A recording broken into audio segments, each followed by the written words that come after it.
ಇತ್ತೀಚಿನ ದಿನಗಳಲ್ಲಿ ಪುಸ್ತಕದ ಅಂಗಡಿಗಳಿಗಿಂತ ಮದ್ಯದ ಅಂಗಡಿ ಹೆಚ್ಚಾಗುತ್ತಿರುವುದು ವಿಷಾದದ ಸಂಗತಿಯಾಗಿದೆ. ಆದ್ದರಿಂದ ಎಲ್ಲರೂ ಪುಸ್ತಕ ಓದಬೇಕು. ಒಳ್ಳೆಯ ಪುಸ್ತಕ ಮನುಷ್ಯನ ಬದುಕನ್ನೇ ಬದಲಾಯಿಸುತ್ತೆ ಎಂದು ಹಾಸನ ಜಿಲ್ಲಾ 22ನೇ ಕನ್ನಡ ಸಾಹಿತ್ಯ ಸಮ್ಮೇಳನದ ಸರ್ವಾಧ್ಯಕ್ಷರಾದ ಶ್ರೀಮತಿ ಶೈಲಜಾ ಹಾಸನ ಅವರು ಹೇಳಿದರು.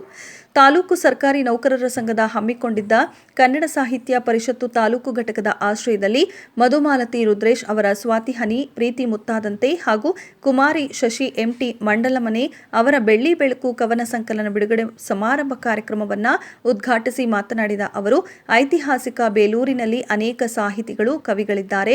ಇಂದು ಆ ಪಟ್ಟಿಗೆ ಮಧುಮಾಲತಿ, ಶಶಿ ಅವರು ಸೇರ್ಪಡೆಯಾಗುತ್ತಿರುವುದು ಸಂತೋಷವಾಗಿದೆ. ಮನುಷ್ಯನ ಅಂತರಾಳದಲ್ಲಿ ವಿಭಿನ್ನ ಭಾವನೆಯ ಗುಚ್ಛವಿದ್ದು ಅದನ್ನು ಹೊರಗೆಡವಿ ಲೋಕಹಿತಕ್ಕೆ ಮುಡಿಸಿ ಮುಕ್ತಿ ಹೊಂದುವುದೇ ನಿಸ್ವಾರ್ಥ ಬದುಕಾಗಿದೆ. ಓದು ಮನುಷ್ಯನನ್ನಾಗಿ ನೋಡುವುದನ್ನು ಕಲಿಸುತ್ತೆ. ಇಂದಿನ ಮಕ್ಕಳಿಗೆ ಕಂಪ್ಯೂಟರ್, ಮೊಬೈಲ್ ಅಟ್ಯಾಚ್ಮೆಂಟ್ ಜಾಸ್ತಿ ಇರುತ್ತೆ.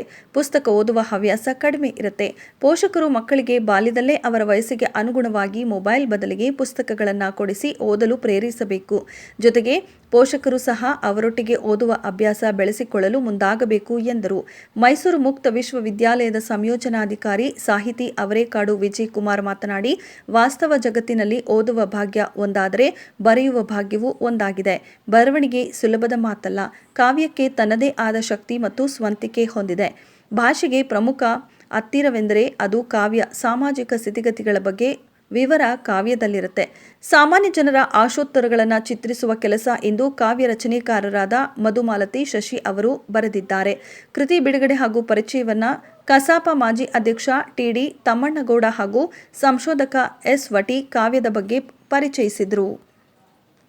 ಉತ್ಕೃಷ್ಟವಾದದ್ದು. ಇಲ್ಲಿ ಎಲ್ಲರಿಗೂ ಪ್ರವೇಶ ಇಲ್ಲ.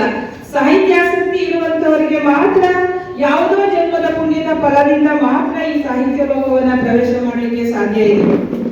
ನೋಡಿ, ಎಲ್ಲರಿಗೂ ಅನುಭವಗಳಾಗುತ್ತೆ, ಎಲ್ಲರಿಗೂ ನೋವಾಗುತ್ತೆ, ಎಲ್ಲರಲ್ಲೂ ಕೂಡ ಭಾವನೆಗಳು ಕಾದ್ರೆ ತನ್ನ ನೋವು, ನಲಿವು, ಮತ್ತೊಂದರ ಅನುಭವವನ್ನ ತನ್ನ ಪದಗಳಲ್ಲಿ, ತನ್ನ ಕವಿತೆಗಳಲ್ಲಿ ಹಿಡಿದಿಡ್ತಾ ಹೋಗ್ತಾನೆ. ಅದು ಅವನ ಶಕ್ತಿ. ಎಲ್ಲರಿಗೂ ಆ ಶಕ್ತಿ ಇರಲಿಕ್ಕೆ ಸಾಧ್ಯತೆ ಇಲ್ಲ. ಈ ಶಕ್ತಿಯನ್ನು ನಾವು ಸದುಪಯೋಗ ಪಡಿಸ್ಕೊಳ್ಬೇಕಾಗುತ್ತೆ.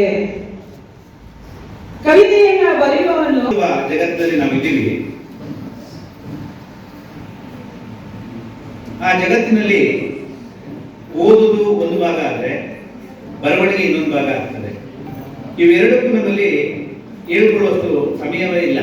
ಯಾಕೆಂದ್ರೆ ನಾವು ಯಾವ ತರ ಆಗ್ಬಿಟ್ಟಿದೀವಿ ಅಂದ್ರೆ, ಬೆಳಿಗ್ಗೆ ಇದ್ರೆ ನಮ್ಮನ್ನು ನಾವು ನೋಡಿಕೊಂಡು ಒಂದಿನ ಸರಿ ತೂಗಿಸ್ಕೊಂಡು ಹೋಗಿ ರಾತ್ರಿ ಮನೆಗೆ ಹೋಗಿ ಊಟ ಮಾಡಿ ಮಲಗೋದೇ ದೊಡ್ಡ ಸಾಹಸ ಆಗೋಗಿದೆ.